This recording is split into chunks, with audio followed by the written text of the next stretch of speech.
Finalement, on voit qu'on est légitime à aller à l'international, on voit qu'on est légitime pour aller chercher de la croissance sur différentes zones. Et bien finalement, maintenant, ce que je vous propose, c'est d'accueillir Madame Job Basile, qui est chef économiste du groupe Crédit Agricole.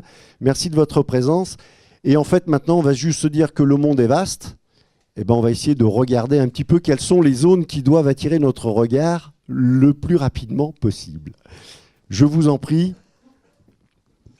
Eh bien, merci je vous laisse beaucoup. La parole. Merci infiniment. Voilà, ça, vous aurez le timing des plaques. Eh bien, bonjour à toutes et à tous. Effectivement, ce que je vous propose, c'est de faire un peu un tour du monde sur les perspectives mondiales. Et je vais le faire en toute humilité, comme l'indique le titre, puisqu'il y a aujourd'hui beaucoup d'inconnus qui compliquent beaucoup l'équation. Alors on va effectivement partager le monde en deux, avec plutôt regarder d'abord le monde développé, puis le monde émergent, avec dans ce monde développé, peut-être initialement, et plutôt mettre l'accent sur un risque qui revient sur les écrans radars, qui s'est manifesté notamment en 2016, et ça va continuer de formater les anticipations, les conditions économiques et financières sur 2017, c'est effectivement le retour du risque politique. Et puis ensuite, nous passerons sur les économies un petit peu plus lointaines. J'ai effectivement aussi intitulé risques émergents, mais vous verrez que ce sont davantage des inconnus. Et vous savez, tout risque comporte également des opportunités. Alors peut-être pour commencer, ce risque politique, d'où il vient, eh bien, on va essayer d'en comprendre la genèse, comprendre les racines de ce malaise social qui se manifeste aujourd'hui. Et peut-être pour débuter, eh bien, regarder ce qui s'est passé depuis la crise ou les crises économiques et financières que l'on a traversées, celle que l'on connaît très bien, bien évidemment, la crise d'essence subprime aux États-Unis en 2008, et puis suivie un peu plus tard de la crise des dettes souveraines. Et la conclusion, au travers de ce graphique, eh bien, c'est que ces crises ont laissé des cicatrices sur l'économie mondiale et sur nos trajectoires de croissance. Et c'est typiquement ce que vous voyez sur le graphique de gauche. Vous voyez que on était, alors donc c'est l'évolution du produit intérieur brut des pays du G7. Vous voyez qu'avant crise, on était sur une trajectoire de croissance relativement dynamique. Vient la crise, on voit bien, donc contraction de l'activité, récession mondiale. Et depuis, on a repris le chemin de la croissance, mais on n'a pas eu d'effet de rattrapage. Généralement, quand vous avez une récession de ce type, ce que l'on espère en sortie de crise, c'est une croissance accélérée qui va nous remettre très rapidement sur le chemin de croissance qui existait avant la crise. Et vous voyez qu'ici, non, on n'a jamais refermé complètement les cicatrices laissées par la crise. On n'a pas retrouvé, on a retrouvé un chemin de croissance qui reste relativement dynamique, quoique plus faible par rapport aux épisodes de reprise passée, mais qui ne nous permet pas de retrouver le niveau de richesse qu'on aurait pu créer si on n'avait pas eu cette crise. Et par ailleurs, c'est un peu ce que vous montre le graphique sur votre droite, eh bien que ces trajectoires de croissance ont été finalement aussi très différenciées. Donc c'est un peu la même logique. Donc on regarde un certain nombre de pays, on base, comme les niveaux de produits intérieurs bruts sont différents entre les pays, eh bien on les base à 100 au début de la crise et on regarde comment évolue la création de richesses sur une base annuelle.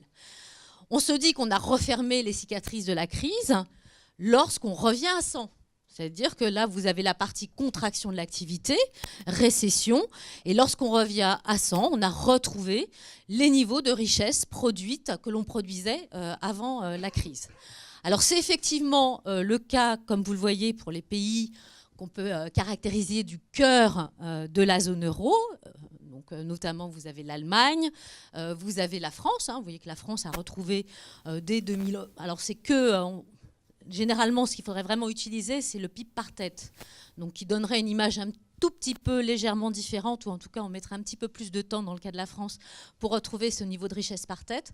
Mais à tout le moins, ça ne change pas le message. On a retrouvé en France relativement rapidement le niveau de richesse produite d'avant-crise.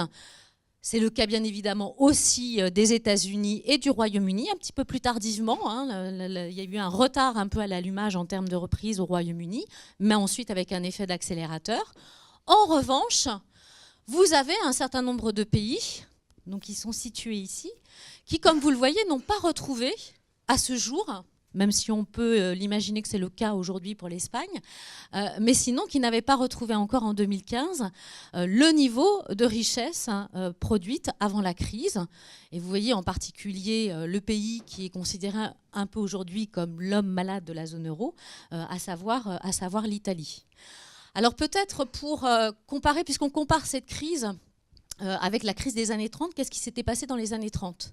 Eh bien, dans les années 30, en fait, le choc avait été beaucoup plus violent. Alors, si on regarde simplement le point de vue américain, le choc avait été beaucoup plus violent puisque de pic à creux, en fait, la contraction de l'activité avait été de l'ordre de 30%.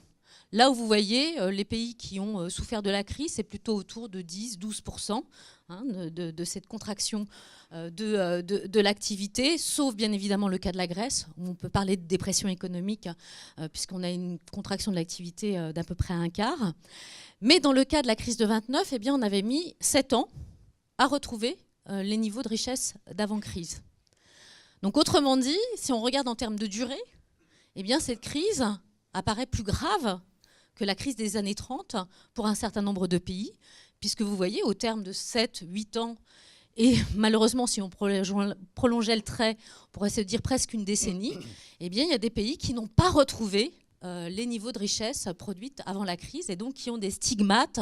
Enfin, la crise a laissé des cicatrices profondes qui sera difficile à refermer. Et par ailleurs, on a parlé de cette reprise molle, donc qui est plus faible que ce qu'on a connu dans les épisodes de reprise passés. Et par ailleurs, vous savez que monte également le thème des inégalités liées notamment à la captation de cette richesse produite par une minorité dans un certain nombre de pays, en particulier dans les pays anglo-saxons. Donc toute la montée du thème des inégalités, que ce soit aux États-Unis ou au Royaume-Uni. Donc finalement, reprise faible, inégalement répartie, et ceci explique en partie le malaise social, en particulier des classes populaires et moyennes, face à cette reprise non seulement mollassonne, mais aussi très inégalitaire. On pourrait se dire finalement que en fait, le risque socio-politique eh bien, est le dernier maillon des crises que l'on vient de traverser. Alors ça serait probablement assez réducteur de simplement eh bien, dire que c'est simplement les conséquences de la crise qui occasionnent aujourd'hui ce malaise sociopolitique et la montée des extrêmes et la montée des populismes. Alors j'ai essayé, tant faire se peut, de vous expliquer un petit peu les racines de ce mécontentement social, de ce malaise des classes moyennes. Alors je l'ai fait de manière très schématique et forcément réductrice, vous m'en excuserez, mais à tout le moins ça va permettre un peu de comprendre la logique. Je vous ai mis au centre les inquiétudes des populations et puis eh bien, ces inquiétudes se transforment en mécontentement, en colère et entraînent, comme on va le voir, un cercle vicieux qui explique en partie la montée des extrêmes, en fait une fragmentation du système politique avec une polarisation aux extrêmes. Alors si on regarde, on a déjà parlé effectivement de tout ce qui concerne les conséquences de la crise économique et financière, mais pas que. On a aussi une inquiétude des populations face à la mondialisation. Alors je crois que ça a été dit, puisqu'on a parlé beaucoup d'émergence de classes moyennes dans les pays émergents, eh bien, cette globalisation a permis de réduire les inégalités entre pays. On a extrait de la pauvreté, dans ce grand mouvement de mondialisation, à peu près 700 millions d'individus. donc entre pays, et donc justement grâce au décollage économique d'un certain nombre de pays émergents et de l'émergence de cette classe moyenne, on a réduit au niveau global les inégalités. En revanche, on a connu un accroissement des inégalités intra-pays et notamment à l'intérieur des économies développées. Et ceci se traduit, entre guillemets, par une fracture entre les gagnants et les perdants de la globalisation. Il y a effectivement des perdants. On a cru pendant longtemps que la globalisation était heureuse et que tout le monde en profitait. Eh bien non, il y a eu des perdants. Quels sont ces perdants? Eh bien, bien évidemment, on a eu un mouvement de délocalisation, notamment d'activités industrielles très gourmandes en main-d'œuvre. Et on est allé chercher une main-d'œuvre abondante et bon marché dans ces pays dits low cost. Donc il y a eu un phénomène de délocalisation qui a notamment conduit dans des pays développés à contribuer à laisser un peu des villes désindustrialisées, un peu des villes fantômes, où vous avez un désert industriel, beaucoup de chômage et des chômeurs qui ressentent en fait une injustice économique et sociale. Donc il y a déjà l'aspect délocalisation assimilable à des destructions d'emplois. Mais pas seulement.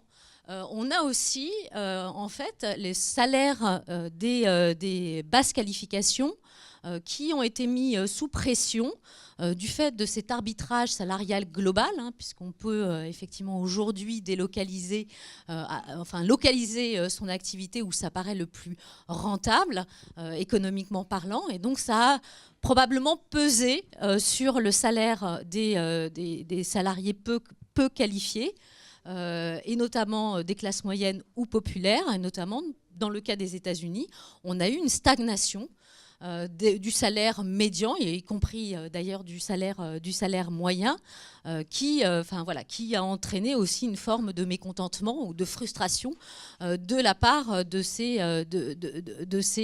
populations. Donc premier élément, globalisation, gagnant versus perdant de ce phénomène. On a un autre phénomène qui rentre en compte aujourd'hui, c'est cette révolution numérique.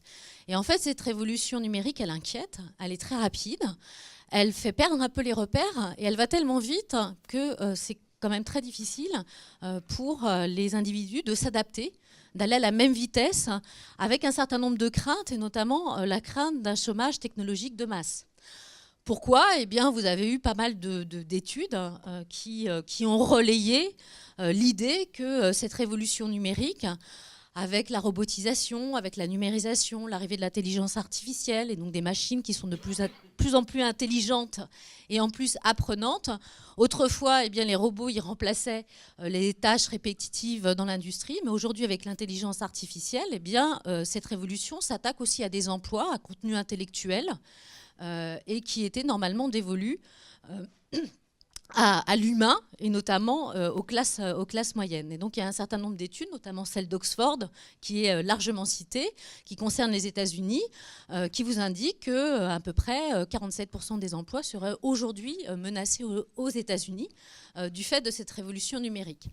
Alors bien évidemment, c'est à prendre avec des pincettes. Vous avez eu récemment, dans le cas de la France, une étude du Conseil d'orientation de l'emploi qui a remis un peu les pendules à l'heure, qui dit en fait on a vraiment en France typiquement 10% d'emplois qui sont menacés de disparition.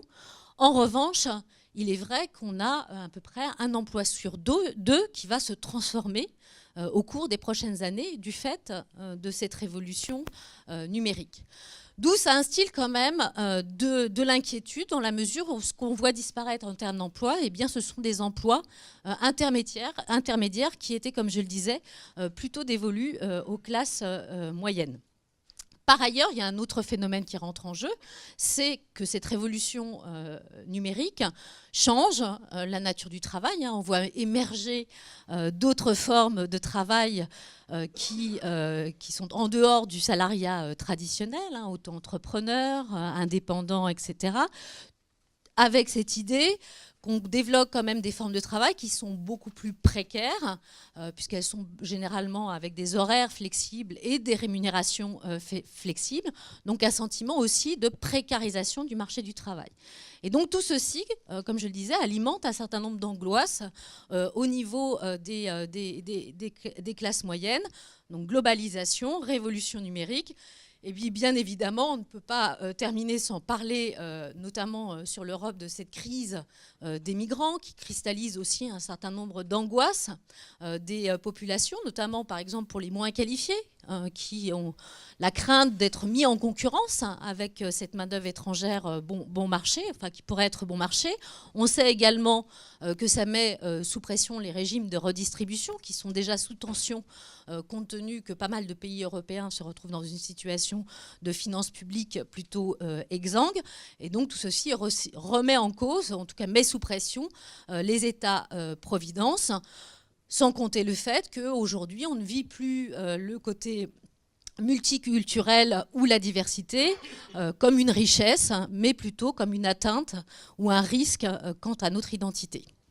Donc on voit bien ces éléments qui se percutent les uns les autres et qui alimentent ce sentiment de malaise des classes moyennes. Et là, je rentre dans le cercle vicieux. Et bien, comment ça se traduit ? Alors, souvent, les classes moyennes, jusqu'à présent, étaient plutôt apathiques.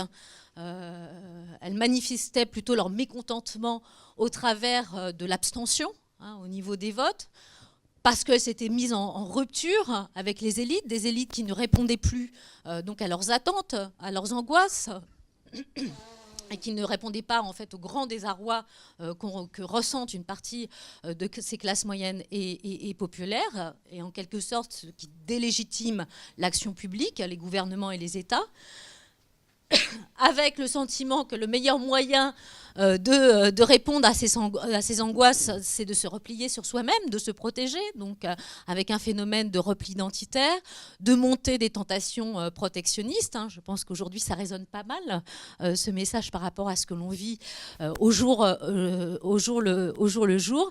Et puis, dans le cas de l'Europe, eh bien, on a trouvé aussi un bouc émissaire assez naturel, à savoir l'Europe. Alors, pas l'Europe dans l'essence même de son projet. Je pense que les Européens sont très pour l'Europe, dans le projet et dans l'essence et dans l'esprit de l'Europe, mais en revanche, ils sont beaucoup plus critiques vis-à-vis du fonctionnement de l'Europe et notamment des institutions européennes. Donc jusqu'à présent, comme je disais, la manière de se manifester pour ces classes moyennes, qu'on pouvait dire apathiques politiquement, était de s'abstenir. Aujourd'hui, elles ont trouvé des exutoires, des alternatives politiques, au travers de la montée des partis dits populistes, ou en tout cas des partis qui se disent non mainstream, et donc qui se mettent en rupture avec les élites, avec l'establishment. Et de facto, qu'est-ce qui se produit ? Donc on a bien cette fragmentation du système politique avec une polarisation aux extrêmes. Et donc les gouvernements en place, eh bien, généralement qui sont encore issus des partis traditionnels, se retrouvent un peu dans une paralysie politique, compte tenu de cette fragmentation, de ces attentes auxquelles il est difficile de répondre. Et donc, ils sont un peu paralysés politiquement, ne mènent pas les réformes qu'il faudrait faire, ces réformes dites structurelles, pour essayer de relancer une croissance un peu plus robuste sur le moyen long terme. Et on reste enfermé dans ce mauvais équilibre de croissance très faible, avec derrière une montée des inégalités, qu'elles soient d'ailleurs réelles ou simplement perçues, et qui continue d'alimenter ce malaise des classes moyennes. Alors en quoi c'est problématique ? Eh bien c'est problématique aujourd'hui, notamment parce qu'on va parler bien évidemment de la traduction de cette montée du populisme, on le verra au travers du Brexit ou au travers de l'élection de Donald Trump, mais si on se projette, et c'est probablement la première inconnue cette année, eh bien on va avoir un cycle électoral important en Europe. Donc je vous ai mis les différentes échéances qui se profilent. Et ces échéances électorales se profilent dans des grands pays en fait, de la zone euro. On va commencer par les Pays-Bas aux législatives. Bien évidemment, vous savez, ça sera suivi des élections à la fois présidentielles et législatives en France. Et puis finalement, le pays qui va clôturer le bal en 2017, c'est l'Allemagne, hein, probablement à l'automne, en septembre, on aura les élections législatives. Et puis on a une petite inconnue, l'Italie devrait avoir des élections législatives au début d'année prochaine, sauf que vous savez que le Premier ministre Renzi a démissionné, hein, il a reçu un cinglant désaveu au moment de son référendum sur la Constitution, hein, une réforme qu'il avait portée à bout de bras, qui a été rejetée par la population, ce qui l'a forcé à démissionner. Aujourd'hui, on a un gouvernement de transition qui est chargé d'expédier en fait les affaires courantes, de probablement gérer les problématiques bancaires en Italie, et par ailleurs, hein, qui doit aussi amener le pays vers de nouvelles élections, qu'on peut même imaginer un peu anticiper, sauf que un des enjeux était de faire converger les deux modes de scrutin, aussi bien à la Chambre basse, à la Caméra, qu'à la Chambre haute, donc à savoir au Sénat.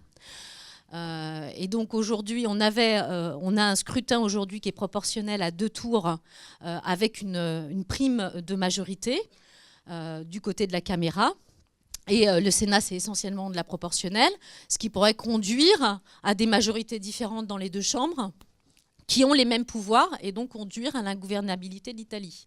Donc on est en plein dedans aujourd'hui, puisqu'il y a eu déjà la révision sur le mode de scrutin de la Caméra, où on introduit un petit peu plus de proportionnel. On devra avoir à peu près ce même mode de scrutin concernant le Sénat, avec quand même le risque, hein, puisque ça devrait favoriser cette proportionnelle, l'émergence de coalitions au pouvoir. Et on parle aujourd'hui de coalitions qui pourraient réunir le mouvement 5 étoiles, la Ligue du Nord et puis les Frères d'Italie, donc des mouvements un petit peu extrêmes, hein, qui pourraient s'allier pour gouverner. C'est un risque qu'il faudra prendre en compte, alors que dans les autres pays, que ce soit la France, l'Allemagne et même pour les Pays-Bas, on a des modes de scrutin qui sont traditionnellement plutôt favorables aux grands partis, voire à un système de coalition comme en Allemagne. Donc on n'est pas très inquiet, même si les partis dits populistes ou les extrêmes, hein, que ça soit l'extrême gauche ou l'extrême droite, pour avoir une représentativité plus forte au niveau des parlements, à tous les mois, on ne les voit pas accéder dans ces 3 grands pays au pouvoir. Mais c'est quand même l'élément qu'il va falloir suivre, parce que les marchés aujourd'hui sont guidés par ce risque politique, donc ça pourrait induire, il y a la perception d'un risque potentiel, et ça pourrait induire de la volatilité. Mais passons sur un autre symptôme de ce risque politique, de ce retour du risque politique. Eh bien, c'est effectivement le Brexit. Et si vous regardez la sociologie du vote au Royaume-Uni, eh bien, vous retrouvez les mêmes peurs qui ont clivé la société britannique, avec ces fractures entre les jeunes et les plus vieux, entre les riches et les pauvres, entre les urbains et les ruraux, et puis entre les qualifiés et les moins qualifiés. Et on retrouve les mêmes grandes lignes de fracture qu'on a exposées précédemment.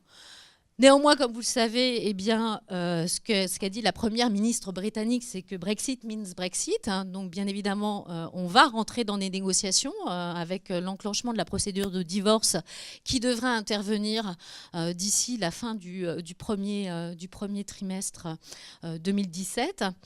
Et on sait que probablement ces négociations s'annoncent longues et périlleuses, parce qu'en fait, on a des intérêts très contradictoires, qu'on n'arrivera probablement pas d'ailleurs à réconcilier, ce qui devrait nous amener vers un Brexit qu'on appelle dur, hein, le hard Brexit, on expliquera un petit peu ce tableau un petit peu plus tard.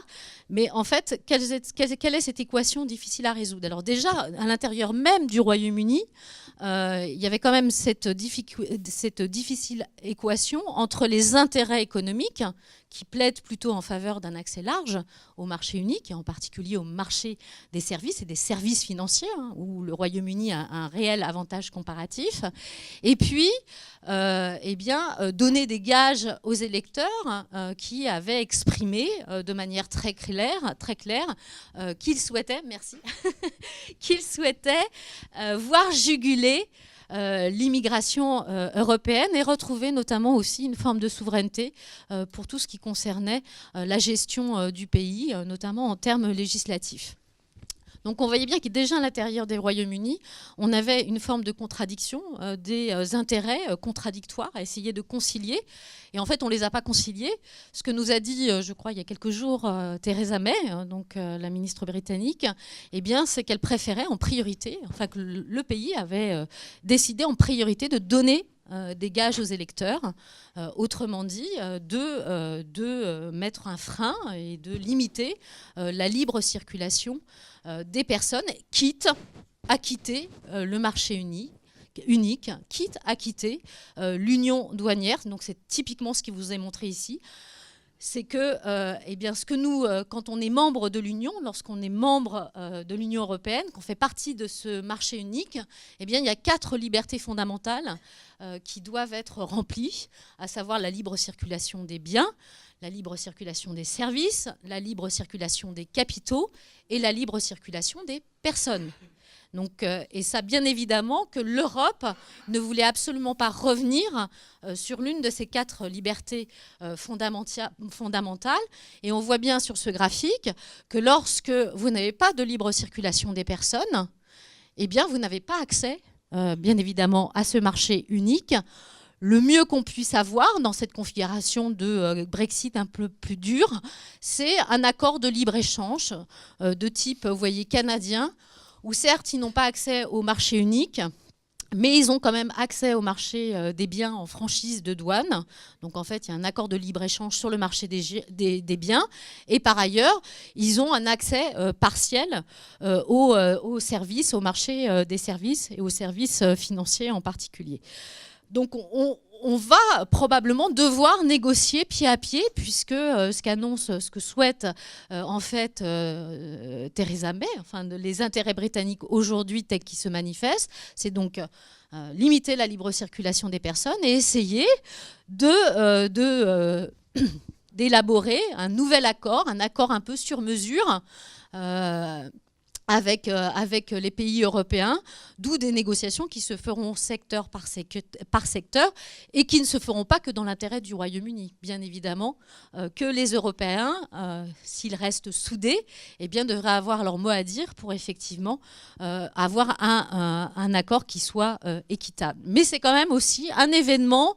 Il ne s'est pas encore produit. C'est vrai qu'il y a eu beaucoup de craintes dès le vote du Brexit sur un effondrement de l'économie britannique, sur l'impact économique, y compris dans les pays européens. Finalement, ça a fait pchit, puisqu'il ne s'est rien passé finalement après le Brexit. Pour l'instant, enfin la vote sur le Brexit, pour l'instant, le Royaume-Uni reste dans l'Union européenne jusqu'à temps qu'on trouve un nouvel accord. Donc finalement, le jour d'après, la situation n'avait pas changé. C'est ce qui finalement ce qui a sauté aux yeux et ce qui se produit, c'est finalement les économies n'ont pas été très impactées. Mais attention, ça ne dit en rien de ce qui pourrait se passer en termes d'impact économique, puisque l'on se dirige en particulier vers un Brexit plus dur et donc des freins au commerce qui vont avoir quand même un impact non négligeable à moyen et long terme sur l'économie britannique surtout et européenne par ailleurs.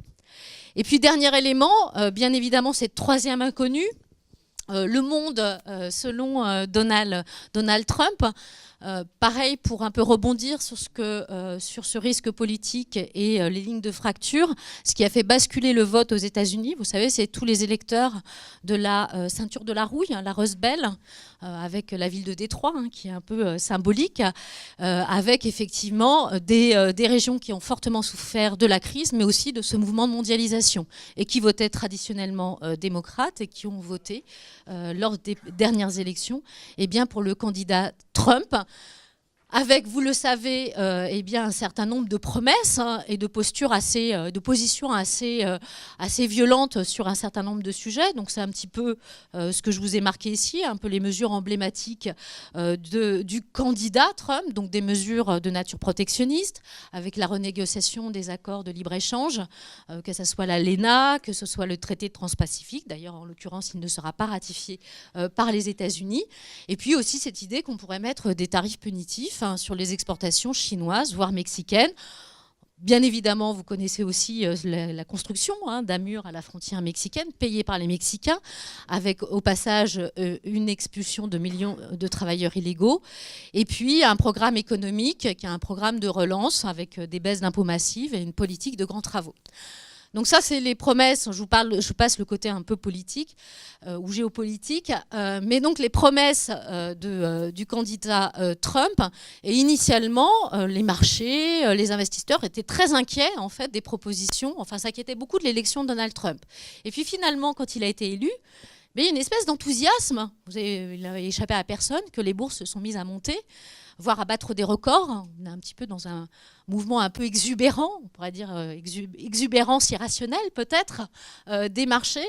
Mais ils se sont pris d'enthousiasme pour les propositions, cette politique volontariste du candidat Trump, notamment sur le volet économique, avec cette idée d'avoir une politique reflationniste, une politique de relance, et également sur fond de dérégulation du système financier. Donc tout ça a bien plu, c'est relativement orienté business et aussi Wall Street, donc ce qui explique la remontée des indices boursiers. Et par ailleurs, l'idée qu'ont les marchés également, c'est pour ça qu'ils sont assez optimistes vis-à-vis du candidat Trump, c'est de se dire, certes, les républicains ont aujourd'hui la majorité dans les deux chambres, donc ça va laisser les mains libres au candidat Trump pour mener sa politique volontariste, mais par ailleurs, c'est aussi un garde-fou. Parce que, on va se confronter à un certain principe de réalité, la moulinette du pouvoir, la nécessité de faire des compromis avec notamment les républicains, dont il y a une aile libérale qui est notamment pas du tout favorable aux mesures protectionnistes, qui est en faveur du libre-échange, que par ailleurs, même si on va avoir un plan de relance, il devrait être redimensionné, parce que les républicains ne sont pas très pour l'interventionnisme de l'État, et donc probablement des dépenses trop somptuaires même en termes d'infrastructures. Et tout ceci nous emmène au monde selon Trump. L'interprétation qu'en a aujourd'hui les marchés, c'est de se dire, certes, on va avoir un déficit et une dette en hausse, mais probablement dans des proportions plus limitées par rapport aux promesses du candidat. Des effets positifs sur... et donc généralement, ça va générer des effets positifs sur la croissance. Et d'ailleurs, on a tous revu collectivement, je crois, nos prévisions de croissance à la hausse. On prévoit que ce soit cette année ou l'année prochaine, une croissance supérieure à 2% aux États-Unis. Mais ceci aussi devrait se traduire par plus d'inflation. Parce que lorsque vous mettez du stimulus dans une économie qui est déjà au plein emploi, et en plus vous freinez l'immigration, eh bien généralement ça va probablement générer des tensions sur le marché du travail. Et donc ces tensions sur le marché du travail, qui étaient déjà perceptibles puisqu'on avait un mouvement d'accélération des salaires, eh bien, pourraient se renforcer et donner lieu à une inflation un peu auto-entretenue, ce d'autant que les mesures protectionnistes, si elles se manifestent, auront tendance aussi à augmenter le prix des biens finaux. Donc on aura de l'inflation, et c'est vraiment l'interprétation du marché. Qu'est-ce qui a bougé au moment de l'élection de Trump ? Eh bien, c'est les taux d'intérêt. Les taux d'intérêt se sont mis à remonter parce que la vision, c'est plus de croissance, plus d'inflation, nécessairement plus de taux d'intérêt. Comme les actifs américains sont mieux rémunérés, qu'on a l'impression qu'on va avoir plus de croissance aux États-Unis, eh bien, l'autre traduction, c'est la montée du dollar. Donc, les deux effets, la manifestation de Trump, c'est montée des taux d'intérêt et du dollar. Et effectivement, je vais peut-être passer sur les États-Unis, on est vraiment dans ce monde où il y a quelque temps, qu'est-ce qu'on craignait ? C'était la déflation. On se disait, on est dans une trappe à la japonaise, notamment en Europe. On va se retrouver comme au Japon. On va connaître une décennie perdue de croissance anémique et de déflation larvée. Et avec l'élection de Trump, mais pas seulement, eh bien on est passé de cette menace déflationniste à plutôt le risque de reflation au niveau mondial. Et effectivement, ce qui explique la remontée des taux aujourd'hui en Europe, deux éléments. L'un est fondamental, c'est ce retour d'un soupçon d'inflation. C'est-à-dire que vous voyez, 2015-2016, l'inflation, elle était autour de zéro. Elle oscillait autour de zéro et même elle passait régulièrement en territoire négatif, essentiellement du fait de l'évolution du prix des matières premières et de l'énergie en particulier, donc du pétrole, c'est ce que vous voyez. voyez que le prix du pétrole ayant chuté, c'est vraiment ce qui tirait vers le bas les indices d'inflation, c'est cette chute vertigineuse du prix du baril. On était à plus de 100 $. On est passé en début 2016 à 25 $ le baril. Donc on a eu une chute relativement importante. Et qu'est-ce qui s'est passé en 2016 ? Le prix du baril a doublé. On est passé de 25 $ le baril à aujourd'hui entre 50 et 55. Et vous en voyez l'introduction dans les indices de prix. Donc là, on voit bien qu'on devrait tangenter les 2% d'inflation, un peu moins, au niveau de la zone euro sur la première moitié de l'année 2017. Et donc ça change la configuration. Lorsque l'inflation monte, les taux montent de manière concomitante. Puisque généralement, les rendements qu'on vous sert sur, par exemple, des obligations, c'est justement, ça vous sert à vous couvrir contre le risque d'inflation. Puisque ça vous permet de garantir le pouvoir d'achat de votre épargne. Et donc, le mouvement a été concomitant. Et par ailleurs, on a eu aussi une contagion en provenance des États-Unis, puisqu'on est dans un monde financier qui est globalisé, où on a des mouvements qui se font de manière plus ou moins synchrone. Mais vous voyez, certes, les mouvements vont dans le même sens, mais ne sont pas dans la même amplitude. Alors, est-ce qu'il faut s'attendre en Europe à un dérapage des taux d'intérêt, une remontée, un krach obligataire ? Eh bien non, on reste relativement serein. D'abord parce que l'inflation que l'on connaît en zone euro, on l'a dit, ce n'est pas une inflation liée à une surchauffe de l'économie européenne. Sinon, ça serait. Donc on a un chômage élevé, on a encore des surcapacités industrielles, donc on n'a pas de goulet d'étranglement au niveau économique qui pourrait conduire à cette hausse de prix. Ce qui est vraiment, c'est de l'inflation énergétique et c'est une inflation qui ne normalement alimente pas. Et par ailleurs, la Banque centrale européenne veille à maintenir des conditions monétaires et financières très accommodantes. Elle a annoncé qu'elle allait poursuivre sa politique d'assouplissement quantitatif, qu'elle allait continuer à acheter des titres sur le marché, essentiellement des titres souverains, de manière à piloter la remontée des taux. Et qu'est-ce qui se passe ? Les taux remonte moins vite que l'inflation. Donc finalement, vos rendements réels, si vous les défalquez de l'inflation, eh bien, ils restent très bas. Et les conditions monétaires restent très accommodantes et financières restent très accommodantes. Alors, ce n'est pas forcément très bon pour l'épargnant, mais c'est très bon pour les débiteurs. Et on pense qu'on va rester dans cette situation et que la Banque centrale européenne fera tout pour mettre un couvercle sur les taux d'intérêt, pour aider à fortifier la reprise. Alors, terminer peut-être juste, mais ça va aller très très vite, puisqu'on l'a dit sur le dollar, eh bien, on est dans une configuration qui est éminemment propice à une hausse du dollar, que ce soit les différentiels de rendement, les différentiels de croissance, l'idée qu'on a potentiellement un risque politique en Europe alors qu'il s'est matérialisé et a été digéré aux États-Unis. Vous voyez qu'on attend des performances plutôt très positives du dollar sur l'année 2017, en particulier vis-à-vis de l'euro, où on devrait maintenir à peu près sur le niveau qu'on connaît actuellement, mais ça nous fait sur l'année, on devrait avoir une légère progression du dollar par rapport à l'euro. Sur 2017, sur 2018, on imagine une réappréciation de l'euro pour la bonne et simple raison. Qu'est-ce qui va se poser à ce moment-là ? On aura probablement évacué le risque politique, donc tout le moins s'il ne s'est pas matérialisé, il devrait être derrière nous.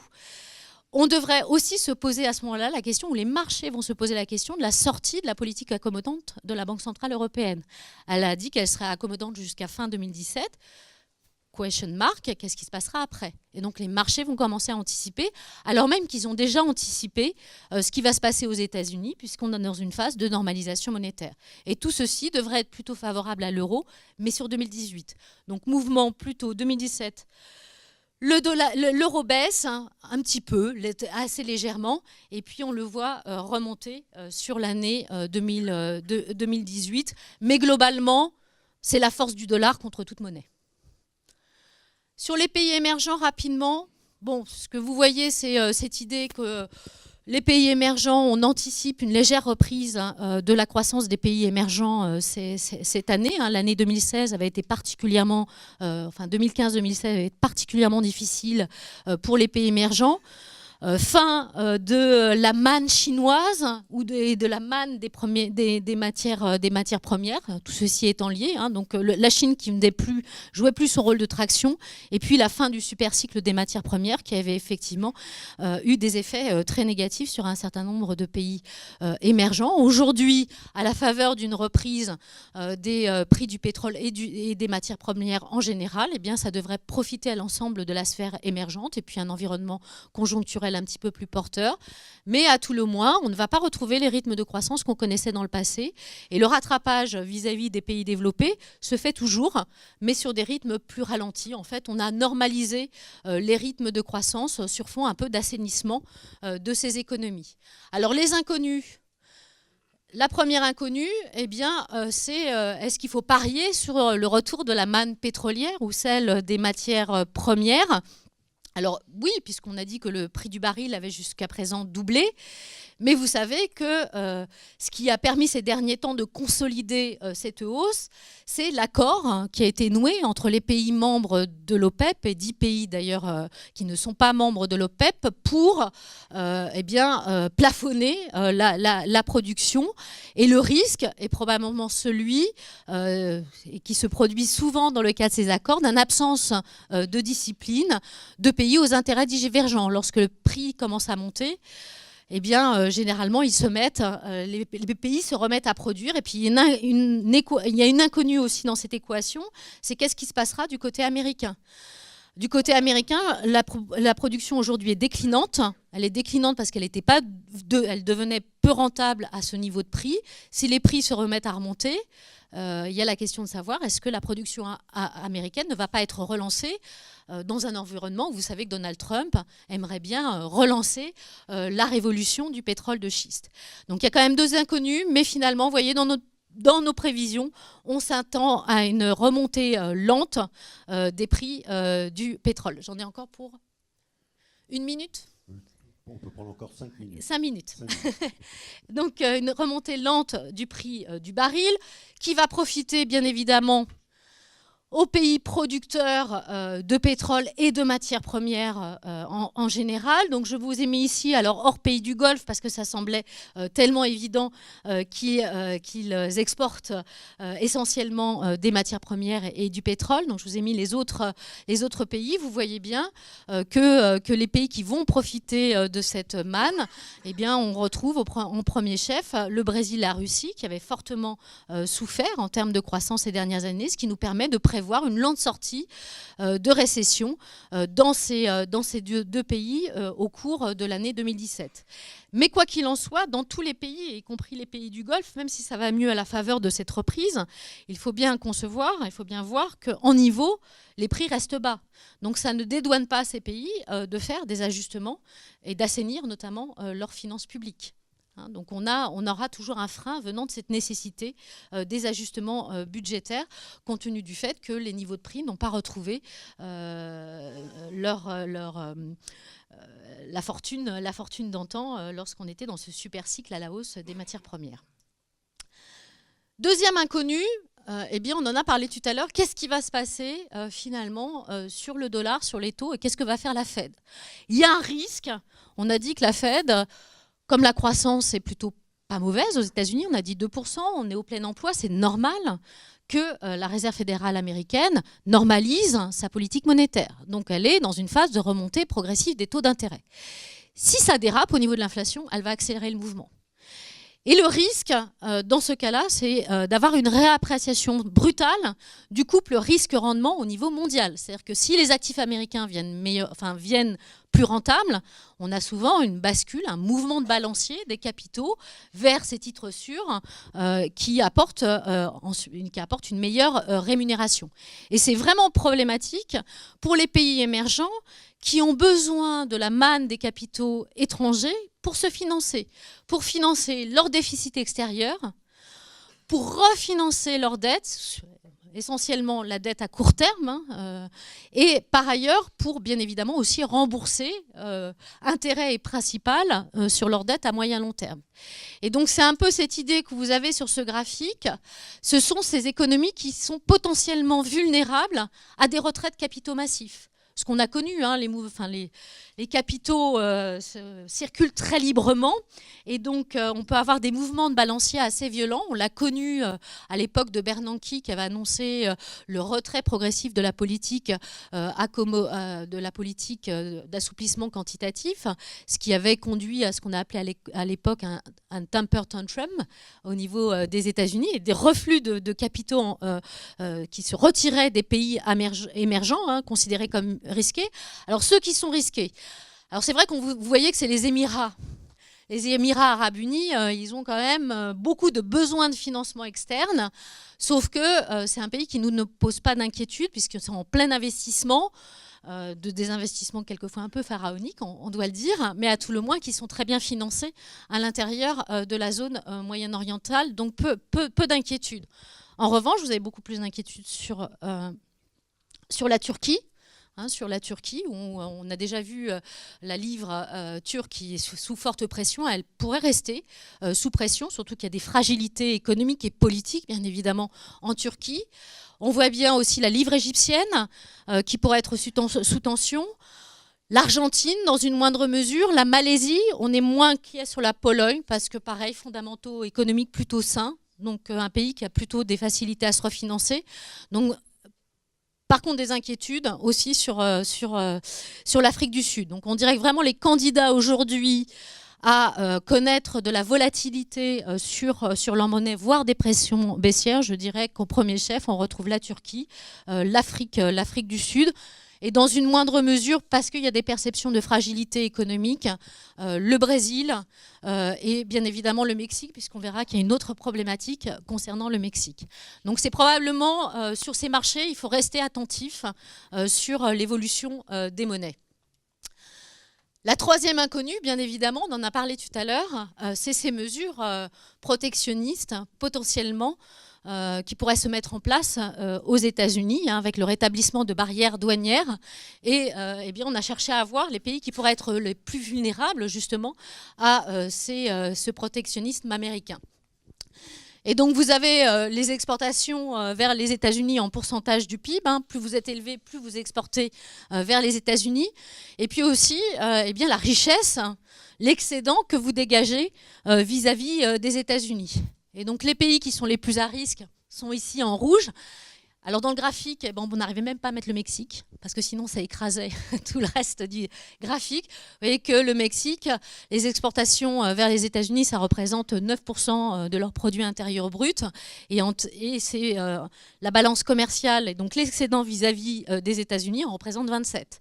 Donc, c'est vraiment un pays très, très, très, très dépendant, très exposé au rétablissement de barrières douanières, ce qui explique aussi les pressions que vous avez eues sur le peso mexicain qui pourraient se prolonger dans la durée. Et puis ensuite, vous avez des pays d'Asie qui sont ouverts qui sont ouverts commercialement. Les États-Unis devraient être précautionneux dans la mesure où la Chine est aussi un des principaux banquiers des États-Unis. Et on le sait tous qu'il faut être plutôt sympathique avec son banquier. Et donc finalement, va se jouer des équilibres un petit peu compliqués, mais c'est probablement un risque, c'est plutôt la relation sino-américaine qui aujourd'hui pourrait nous inquiéter, que ce soit économiquement ou politiquement. Voilà, j'en ai fini. Vous retrouverez... alors là, c'était... un petit peu en joke à la fin, qui n'est pas vraiment une blague, hein, c'est effectivement la strongomania, hein, c'est le retour des hommes forts, autoritaires, voire autocrates et assez imprévisibles. Il en manque, hein, il y en a encore quelques-uns, mais bon, vous avez Trump, vous avez le Chinois, vous avez Duterte, vous avez la Hongrie, la Pologne, bon, l'Arabie Saoudite, la Turquie, la Syrie, et puis bien évidemment notre cher président Poutine. Voilà, ce qui probablement nous confère une géopolitique mondiale un petit peu plus compliquée et nécessairement plus instable, ce qui nous amène à la conclusion qui est celle de cette montée des incertitudes et donc beaucoup d'humilité sur ce qui pourrait se produire cette année. Vous avez également toutes nos prévisions de taux de change. Voilà, je vous remercie beaucoup. Merci infiniment. Merci.